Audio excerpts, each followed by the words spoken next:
Lower time frame பாருங்க உங்களுக்கு momentum shifting ஆகும். ஸோ இது வந்து நம்ம எப்படி ட்ராக் பண்ணணும்னா ஏற்கனவே நம்மளோட வால்யூம் டூல்ல டேஷ்ல ஒரு அப்டேட்டிங்கை கொண்டு வந்திருக்கோம்.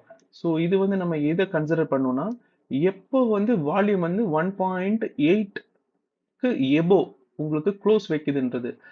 இதோட லாஜிக் எப்படி இருக்கும்னா உங்களுக்கு இந்த ப்ரீவியஸ் கேண்டில் இருக்கு இல்லையா, இந்த ப்ரீவியஸ் கேண்டிலோட க்ளோஸை மட்டும்தான் இதை வாட்ச் பண்ணிக்கும், வேற எதுவுமே கிடையாது.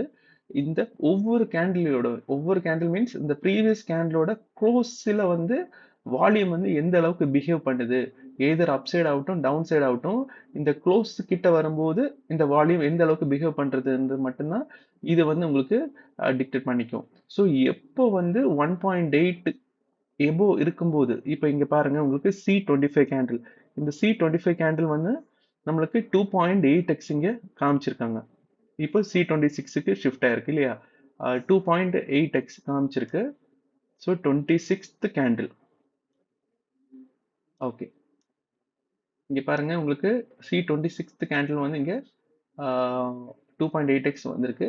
ஸோ இதுக்கு மேல உங்களுக்கு க்ளோஸ் வந்து வரும்போது உங்களுக்கு வால்யூம் வந்து 2x நடந்திருக்கு. அதுக்கு மேல பாருங்க உங்களுக்கு மொமெண்டம் ஷிஃப்ட் ஆயிருக்கு. ஸோ நம்ம கன்சிடர் பண்றது எப்போ வந்து இந்த லோவர் டைம் ஃப்ரேம்ல வந்து 1.8xக்கு எபோ வந்து வால்யூம்